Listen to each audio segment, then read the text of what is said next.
Boa tarde a todos, bem-vindos a mais um Evangelho Virtual, promovido pelo Centro Espírita Bezerra de Menezes.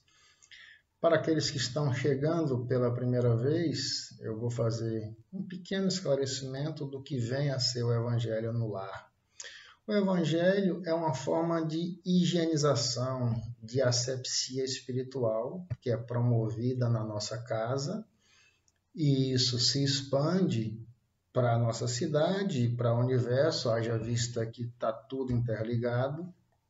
E a dinâmica consiste numa leitura edificante, depois é feita uma oração, que é esta conexão, esta frequência, essa sintonia com o alto, e após a oração é feita a leitura de uma passagem do Evangelho à luz do Espiritismo, e depois uma reflexão sobre esta passagem. Começando aqui então com a mensagem, eu trouxe o capítulo 199 do livro Minutos de Sabedoria, em que o autor espiritual é o Carlos Torres Pastorino, esse espírito luminoso que já esteve encarnado entre nós e hoje nos traz mensagens do plano espiritual. E esta mensagem dele é: desperte para as verdades superiores. Não se iluda com as conquistas fáceis, com os prazeres transitórios, com as sensações efêmeras, passageiras. Busque intensamente as coisas sólidas e duradouras, e para isso espalhe em redor de você alegria e otimismo, bondade e amor, que são as bases firmes e eternas da felicidade que jamais termina. Só o amor constrói para a eternidade. Então, ele nos convoca aqui a esse despertar para as verdades além da matéria, do plano superior, do plano espiritual, que é onde reside a vida inteligente, a vida plena. E a matéria, que não é um fim em si mesma, ela é utilizada de uma forma a nos permitir essa ascensão. Se nós estamos aqui no plano material encarnado, nós precisamos da matéria para a nossa sobrevivência, mas há que se saber usá-la de forma ponderada, comedida, para que nós possamos alcançar esta tão necessária ascensão ético-moral. Então, feita aqui a mensagem, nós vamos buscar agora, através da oração, para aqueles que quiserem fechar os olhos, que quiserem relaxar o corpo, buscar uma respiração mais profunda, harmonizando as suas emoções, para que esta conexão se dê de fato. E nesse contexto, vamos imaginar a figura serena do Mestre Jesus pairando sobre o nosso planeta, ele que é o nosso guia, o nosso modelo de perfeição, o condutor maior desta nave chamada Terra. Então, Divino Mestre Jesus, obrigado, gratidão pelo dom da vida, por esta oportunidade aqui de reflexão. Que os teus mensageiros nos assistam, nos inspirem, nos amparem, que estejam conosco sempre em nossas vidas, nos ajudando a superar as adversidades, todas as provações, de forma resignada, com fé, esperança, para que superemos todos os obstáculos e alcancemos dias melhores. Pedimos bênçãos para o nosso planeta, de forma especial para aqueles irmãos que passam por dificuldades, por dores, sejam elas de ordem física, psicológica ou espiritual, que os teus mensageiros possam ampará-los, clareando a escuridão à volta de todos e derramando bálsamo que serena os corações, que acalmam os espíritos e que aliviam as dores de tantos que se achem em dor e sofrimento. Permaneça conosco hoje e sempre, Mestre, Que assim seja.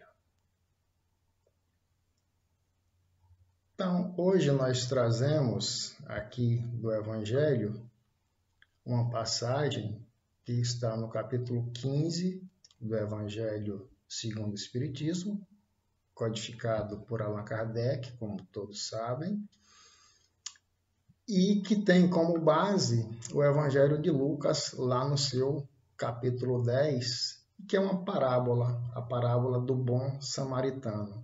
Nós sabemos que o Cristo, naquela ocasião, falava através de parábolas. Haja vista que a população, muito simples ainda na sua forma de compreender, a parábola é uma historinha de fácil compreensão e que traz um ensino moral. Então, o Cristo, Jesus Cristo, ele se utilizava desse expediente das parábolas para promover os seus ensinamentos da Boa Nova. E o texto desta parábola diz o seguinte: descia um homem de Jerusalém para Jericó e caiu nas mãos dos salteadores, os quais o despojaram e, espancando-o, se retiraram, deixando-o meio morto. E, ocasionalmente, descia pelo mesmo caminho certo sacerdote. Vendo-o, passou de largo. E, de igual modo, também um levita, chegando àquele lugar e vendo-o, passou de largo. Mas um samaritano, que ia de viagem, chegou ao pé dele e, vendo-o, moveu-se de íntima compaixão. E, aproximando, atou-lhe as feridas, aplicando-lhes azeite e vinho, e pondo-o sobre a sua cavalgadura, sobre o seu cavalo, levou-o para uma estalagem e cuidou dele. E, partindo ao outro dia, tirou uma quantidade em dinheiro e deu ao hospedeiro, ao dono daquela estalagem, dizendo: cuida dele e tudo que demais gastares eu pagarei quando voltar.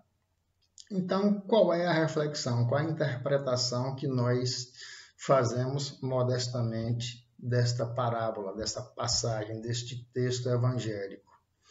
Jerusalém e Jericó eram duas cidades bíblicas e havia ali uma rota comercial, onde passavam viajantes, viajores, vendedores, transeuntes.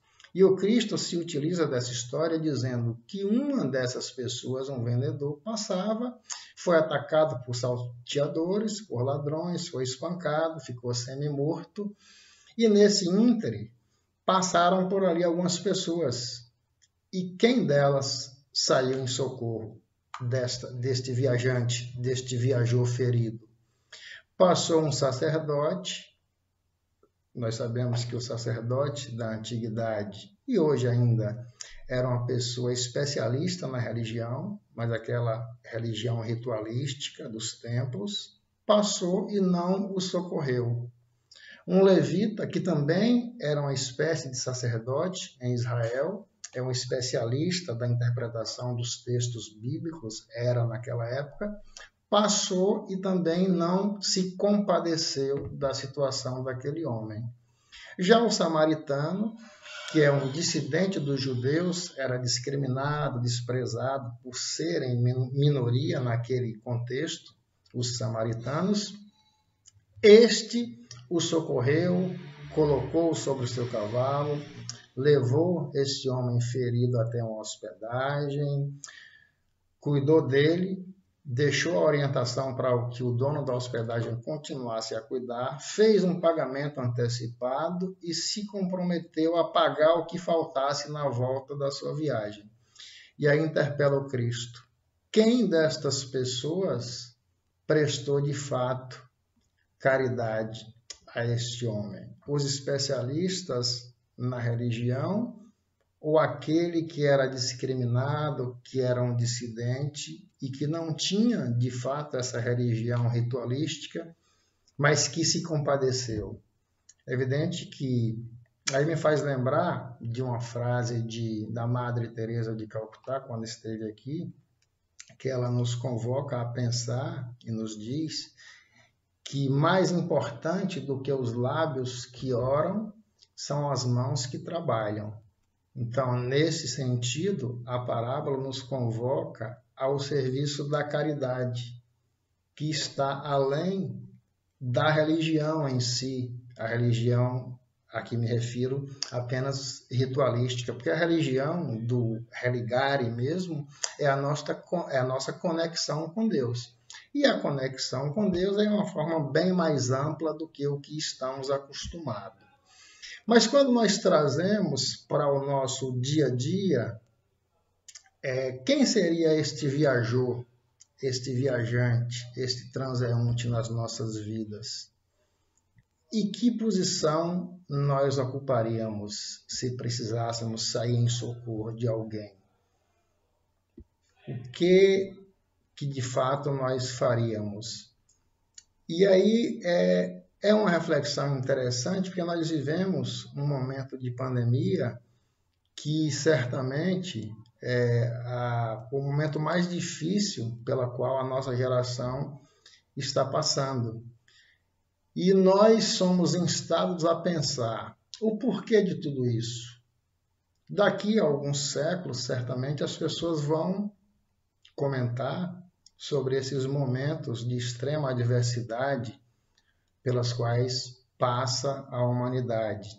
Esta doença que campeia pelo mundo e que tem uma razão de ser, que nós ainda não sabemos de fato o que é, e eu deixo para que a ciência explique isso, não vou me atrever a dizer, a dar a minha opinião sobre esse aspecto, mas o questionamento que eu faço é como nós estamos agindo diante de tudo isso?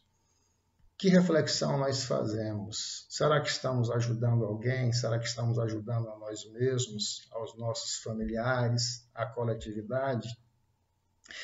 E aí me ocorre de pensar, de fazer o seguinte raciocínio. Imagine que daqui a alguns anos, um neto, um descendente nosso, chega e fala: vovô, eu estou estudando em História agora um momento que a sua geração viveu, que foi a pandemia lá do ano de 2020, com centenas de milhares de pessoas que faleceram, ficaram doentes, enfim. E eu queria saber como foi. E a gente vai se sentar, contar a história da dificuldade que foi, vamos dizer, das medidas que adotamos para nos proteger, vamos falar das instituições que saíram para poder ajudar aqueles que necessitam. E, de repente, se ele fizer uma pergunta crucial, e você, o que fez nesse contexto? Você ajudou alguém? Qual seria a nossa resposta nesse instante? O que nós diríamos a um neto, a um filho, a um neto, a um bisneto, a alguém lá na frente que vier nos questionar sobre isto? Então, eu acho que o mundo está passando por uma grande terapia mundial e cada um que faz a sua reflexão para ver o propósito de tudo isso e onde pode dar o seu melhor, onde pode se ajudar, se cuidar, onde pode cuidar daquelas pessoas próximas que são a família e onde pode avançar para se ajudar a coletividade. Nós sabemos que esse mal, ele atinge de cheio as populações mais carentes, porque onde não há saneamento, onde não há uma alimentação adequada, onde não há serviço médico, onde não há uma salubridade do ponto de vista material, e são tantas e tantas mazelas, e esse desequilíbrio ele tem que ser visto não só pelos governos como um todo, mas por nós também como seres humanos. Então é esta a reflexão da parábola, e nós estamos agora passando pelo Setembro Amarelo, que é um mês em que o mundo nos chama a atenção para a questão do suicídio, da prevenção ao suicídio, que é essa chaga que tantas vidas ceifa na humanidade. E neste sentido, eu gostaria de falar aqui do serviço do CVV, o Centro de Valorização da Vida, que através do 188 ele atende as pessoas emocionalmente abaladas, ansiosas, eventualmente em depressão, através do acolhimento, da escuta amorosa, profunda. É um serviço gratuito que, através do 188, a pessoa liga, conversa, desabafa. Do outro lado da linha, há voluntários treinados para fazer esse atendimento, mas mais do que treino, eles estão prontos para fazer o acolhimento dos que precisam. E também temos a instituição Espírita Bezerra de Menezes, a exemplo de tantas outras, que presta o serviço de atendimento fraterno. O telefone do Bezerra, do Prozebem, está aí nas mídias, no Instagram, no YouTube, e aqueles que tiverem a necessidade de ligar para um atendimento, para um desabafo, para um acolhimento, vale a pena se utilizar deste serviço. E nós sabemos que a doutrina espírita ela é baseada no tripé da filosofia, da ciência e da religião. Isso nos trouxe o codificador lá em meados do século XIX, Allan Kardec, quando codificou o Espiritismo. Ele nos mostrou que ela é uma doutrina filosófica com bases científicas e isso tudo culmina na religião. Essa culminância é no que diz respeito ao aspecto ético-moral e na ligação, na crença em Deus como um ser supremo do universo. Por que eu estou dizendo isso? Porque eu vou trazer aqui agora uma abordagem de cunho científico, que não é religiosa, mas que, por ser científica, está dentro da doutrina. Então, como estamos lidando com o Setembro Amarelo, que trabalha na prevenção ao suicídio e no combate à depressão e a esses males da alma que graçam, que campeiam pelo mundo, preocupado com todo esse contexto, um grupo de cientistas, liderado por um cidadão chamado Richard Davidson, que ele é um neurocientista de Harvard, que é a universidade talvez a mais famosa do mundo, ou uma das mais famosas, e ele tomou conhecimento que há uma pesquisa que é conhecida como a pesquisa mais longeva, é o estudo mais longo de que se tem notícia, onde o objetivo é analisar o comportamento humano, é onde saber, de fato, qual é o sentido da vida, como é que as pessoas se conduzem para alcançar a tão almejada felicidade. Então, esse estudo, que já dura 80 anos, ele começou com 268 alunos recém-ingressados na Universidade de Harvard, e essas pessoas começaram a ser monitoradas, começaram a ser acompanhadas, começaram a ser estudadas. Desses 268, há apenas 19 deles que estão vivos.